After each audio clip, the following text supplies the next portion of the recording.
Oke, assalamualaikum warahmatullahi wabarakatuh. Kali ini saya akan membahas tentang bisnis dan budidaya kacang panjang ya.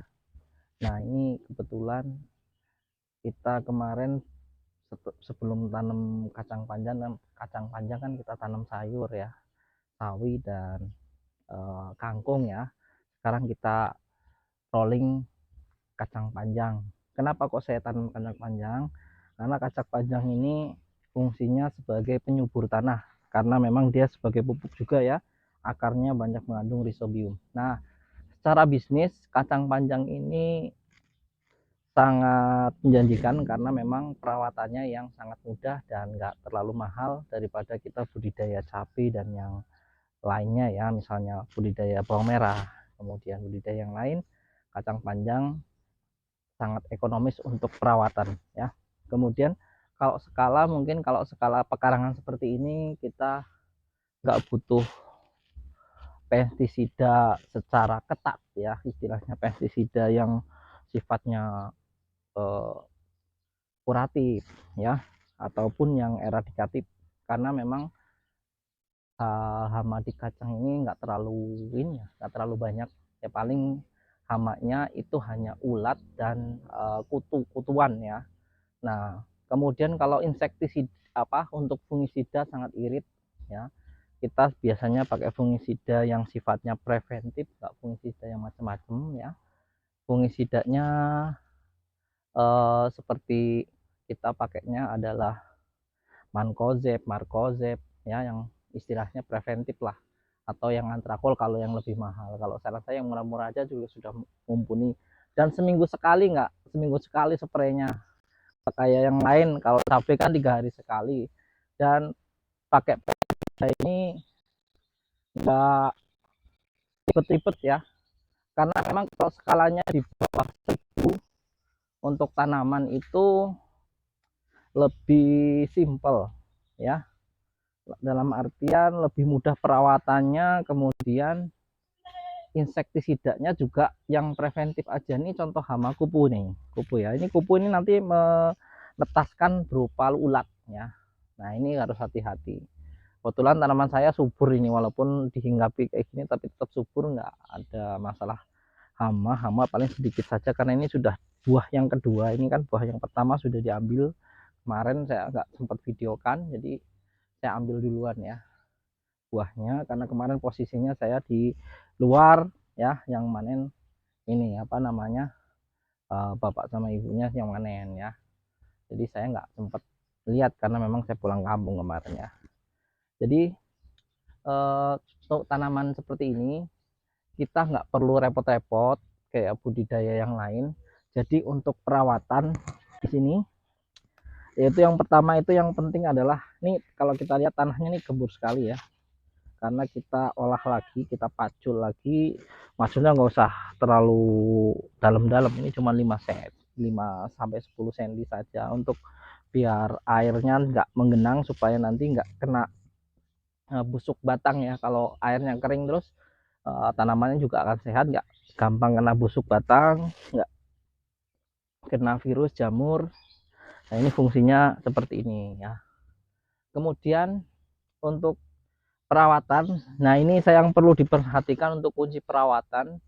Jadi saya nggak pakai pupuk dasar ya, saya nggak pakai NPK kemudian urea, karena setelah saya alami pengalaman beberapa tahun, yang saya alami bertahun-tahun menggunakan pupuk kimia, ternyata mengundang hama kemudian hama apapun ya, virus, bakteri ya, itu sehingga saya pakainya cuman pupuk dasarnya cuman pupuk kandang pun saya harus yang sudah jadi tanah ya, karena pupuk kandang itu bisa membawa jamur atau virus ya, itu yang harus diperhatikan. Kemudian ini saya pakai dolomit, nggak pakai, sempat pakai dolomit kebetulan, memang rotasinya sangat pendek, jadi langsung saya begitu selesai tanam saya langsung paculin lagi, langsung ditanamin. Ini jaraknya cuma nih, kalau 30 cm ya jaraknya ini 50,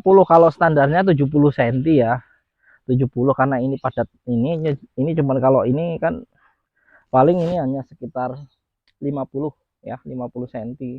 50 cm kali ininya ininya 30 ya. Kalau standarnya kan 70 30. Kalau ini 50 30 40 50. Ini yang panjangnya, kemudian lebarnya kita yang 50 supaya nanti buahnya bisa maksimal. Nah, ini saya nggak repot-repot ya. Saya cuman pupuknya nggak pakai kimia, nggak pakai apa namanya, nggak pakai macam-macam, cuman pakai JMS ya. JMS saya kocorin sebelum lahan, kemudian saya pakai JLF buah sama JLF daun ya. Ini hasilnya seperti ini. Hasilnya lumayan nih ya. Kemudian inseknya saya semuanya nggak pakai insek full kimia ya, karena kita ketahui harga kimia sekarang kan luar biasa. Jadi saya kemarin tak akalin seminggu sekali saya spray.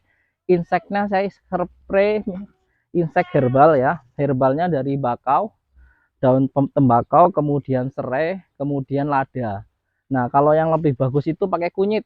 Nah, itu saya campur kunyit, itu direbus selama 5 jam ya. Daun bakonya itu seperempatnya, kemudian airnya berarti 3-4 kali lipatnya. Kalau daun bakonya ini ketinggian air daun bako yang kering itu yang beli itu yang murah ya, yang satu itu airnya 4 kali lipat. Kalau segini ya daun bakonya, kalau wadahnya segini misalnya, ini ketinggian airnya apa, misalnya ini ya daun bakonya ya, ininya segini berarti 4 kali lipatnya. Ini contohnya ketinggiannya, ini daun bakonya segini berarti 4 kali lipatnya, 1 2 3 4. Nah, di sini ketinggian airnya saya rebus 5 jam dengan api yang sedang sehingga tinggal separuhnya, dan itu jadikan pestisida. Nah, itu irit sekali. Saya sehari cuman habis ya 5, ini kan buat satu semprotan itu paling satu tank paling 50 cc, 50 cc. Dan untuk inseknya saya pakai yang murah-murah, Regen atau ya yang metomil lah, yang murah-murah aja ya, nggak perlu mahal-mahal. Nah, ini sudah cukup untuk yang penting rotasinya seminggu sekali. Kalau cuman tanaman skala rumahan yang di bawah 1000 atau 700, saya nggak perlu intensif yang kayak tanaman yang di luas ya, luas lahan lebih dari eh, istilahnya 1000 ya, 1000 meter persegi atau 1500 ya. Kalau tanaman populasinya di bawah 1000, saya anjurkan untuk pestisidanya nggak perlu rapat-rapat 5 hari, 3 hari sekali atau 4 hari sekali. Ini seminggu sekali. Bahkan saya sempat 6 hari sekali, 7 hari seminggu sekali. Saya sempat kadang-kadang setengah bulan nih nggak spray kayak kemarin ini. Tapi ya nggak ada penyakit. Nah, kalau ada penyakit kutu kebul, kalau susah di ini, biasanya saya pakainya ini apa namanya, demolis ya. Kalau untuk kutu-kutuan saya pakainya demolis.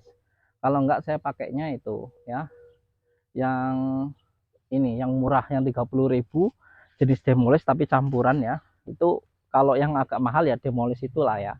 Kalau yang lain-lain insektisidanya enggak demolis terus ya. Insektisida demolis 2 kali, misalnya seminggu ini demolis, seminggu besok demolis, kemudian saya rolling dengan organik. Nah, itu seperti itu perawatannya. Kemudian untuk fungisida saya nggak setiap minggu, untuk fungisida sangat irit ya. Jadi fungisidanya saya spray kalau dia musim hujan, saya spraykan. Jadi kadang-kadang sebulan sekali, bahkan kan 2 minggu sekali baru semprot fungisida kalau nggak hujan. Biasanya kalau rawan untuk jamur itu biasanya pas musim penghujan. Nah, itu ketika musim penghujan saya rutinin untuk fungisida. Tapi kalau nggak musim hujan, musim panas seperti ini, saya rutininnya adalah insek ya, terutama insek yang preventif yaitu metomil, kalau nggak pakai ini, kalau nggak herbalnya. Ini saya nggak murni semuanya insek kimia ya, saya juga pakai herbal supaya eh, nggak perawatannya nggak mahal ya. Kemudian dari segi pemanenan di sini saya nggak jual, biasanya saya jual nggak di pasar ya, langsung diambil biasanya, atau enggak saya datang pengepul, yang memang dia jual di pasar dengan partai besar, cuman harganya lebih ini. Kalau lebih pengen harganya lebih apa, lebih mahal dikit, kita ke pengecer ya. ke pengecer yang sifatnya dia pengambilannya besar, biasanya dia rutin. Nah, kalau kita bisa masukkan di situ, kita dapat harga yang lumayan ya. Untuk harganya sangat lumayan sekali.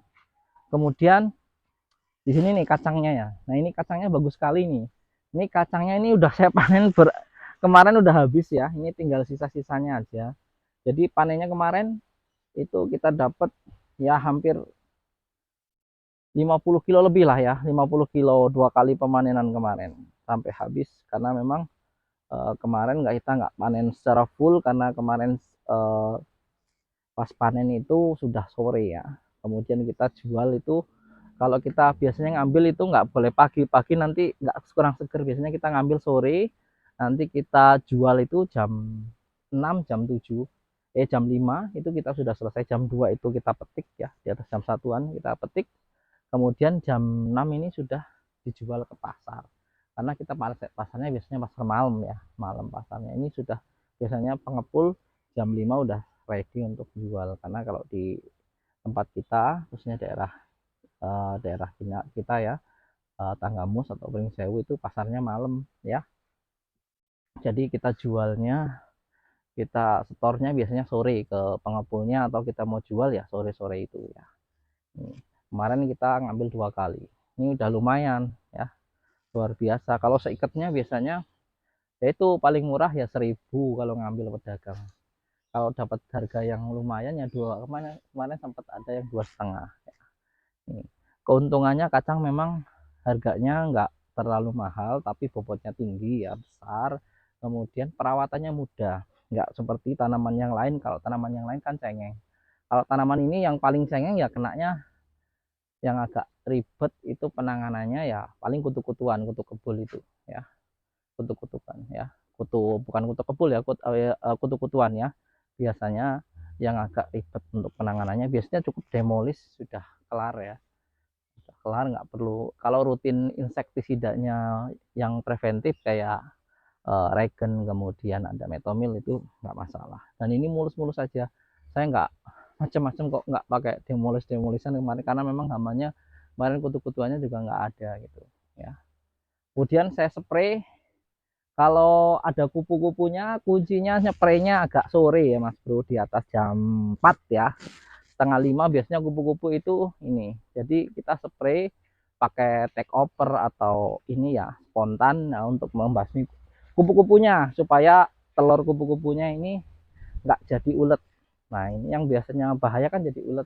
Nah, usahakan itu nyepraynya agak maleman dikit ya, bukan agak maleman ya, agak sorean dikit lah ya, maghrib selesai. Kalau bagusnya bar maghrib itu yang bagus, karena memang biasanya kupu-kupu itu bertelur pas habis maghrib, terutama ini yang rentan itu pas, nah ini bunga-bunga kayak gini nih, nah ini biasanya biasanya kupu-kupu itu menelurkan, istilahnya menelurkan telurnya yang untuk jadi ulat. Kalau dari awal sudah diatasi seminggu sekali spray ya aman, tapi kalau musim bunga kayak gini nyepraynya telat, biasanya resikonya terkena hama ulet ya. Biasanya kupu-kupu biasanya jadi ulet kan. Kemudian untuk mengatasinya biar ini nggak gampang rontok, itu pakai kalsium ya Mas Bro, beli kalsium banyak ya, kalsium 2 sendok atau 3 sendok untuk campuran pestisida sama insek gitu ya, supaya nanti daunnya, buahnya itu nggak gampang rontok. Itu kita pakai kalsium atau MKP boleh lah ya. Kalau kalsium aja juga sudah cukup, karena memang kita kadang-kadang spraynya juga gunain CLF, nggak mesti kita pakai MKP karena kita mengirit lahan. Dan ingat ya Mas Bro, semua lahan saya anjurkan untuk pupuk dasar biar irit dan nggak banyak mahal ya. Kemarin saya sudah buktikan beberapa kali panen dan sudah diterapkan beberapa wilayah. Jadi pupuk dasar saya anjurkan kalau mau irit, kalau Anda nggak kena banyak penyakit, itu pupuk dasarnya nggak usah lah pakai kimia. Nanti kalau mau ngocor silahkan, kalau sudah 1 bulan 2 bulan mau ngocor pupuk kimia nggak apa-apa. Tapi kalau pupuk dasar biasanya hama kayak ulet, kemudian hama jamur, kemudian hama bakteri itu merajalela, karena memang urea itu memicu salah satunya bakteri dan virus jamur berkembang dengan pesat. Nah, itu yang harus diperhatikan. Jadi saya nggak menganjurkan ya, walaupun Anda pakai fungisida kemudian pakai bakterisida yang mahal-mahal, dan akhirnya ketika panen harganya jatuh murah, akhirnya rugi. Nah, kalau saran saya, kalau tanahnya masih bagus, nggak usah lah pakai yang macam-macam. Pupuk dasarnya cukup pakai pupuk dasar eh, apa namanya, pupuk dasar tai ayam atau kohe ya, atau pupuk dasar tai kambing ya. Kemudian bisa dipakai asam humat. Kalau nggak pakai pakai pupuk kambing gimana? Pakai asam humat bisa, kemudian pakai silika juga bisa ya. Silika itu banyak asam humate yang terbuat dari asam humat yang asam humat itu banyak ya Mas Bro. Pakai asam humat yang mengandung batu bara muda, itu yang terbaik ya. Humate atau macam-macam lah merek ya. Yang lain jangan pakai asam humat organik karena itu nggak terlalu ngefek karena jumlahnya asam humatnya sedikit. Saya kira itu Mas Bro dan Mbak Bro untuk video kali ini. Jadi budidaya kacang-kacangan seperti ini sangat menguntungkan dan sebagai istilahnya ya tambahan lah ya, tambahan untuk penghasilan ya, supaya nanti kita nggak bingung mau apa, kebutuhan yang mendadak-mendadak kita bisa panen ini supaya nanti kebutuhan sekolah atau kebutuhan yang lain bisa tercover ya, daripada kebutuhan yang sehari-hari yang di cover mungkin dengan gaji atau kerja yang lain ya, atau mungkin full petani kita panen punya lahan yang banyak. Nah, itu bisa dimanfaatkan karena memang tanaman kacang ini sangat tanaman yang sangat mudah dirawat, nggak riwil, nggak cengeng kayak tanaman yang lain, cuman kita harus perhatikan kemudian diperhatikan perawatannya dan disiplin dalam istilahnya penyepraiannya, jadi nggak akan terjadi masalah ya. Kemudian tanaman kacang ini nggak boleh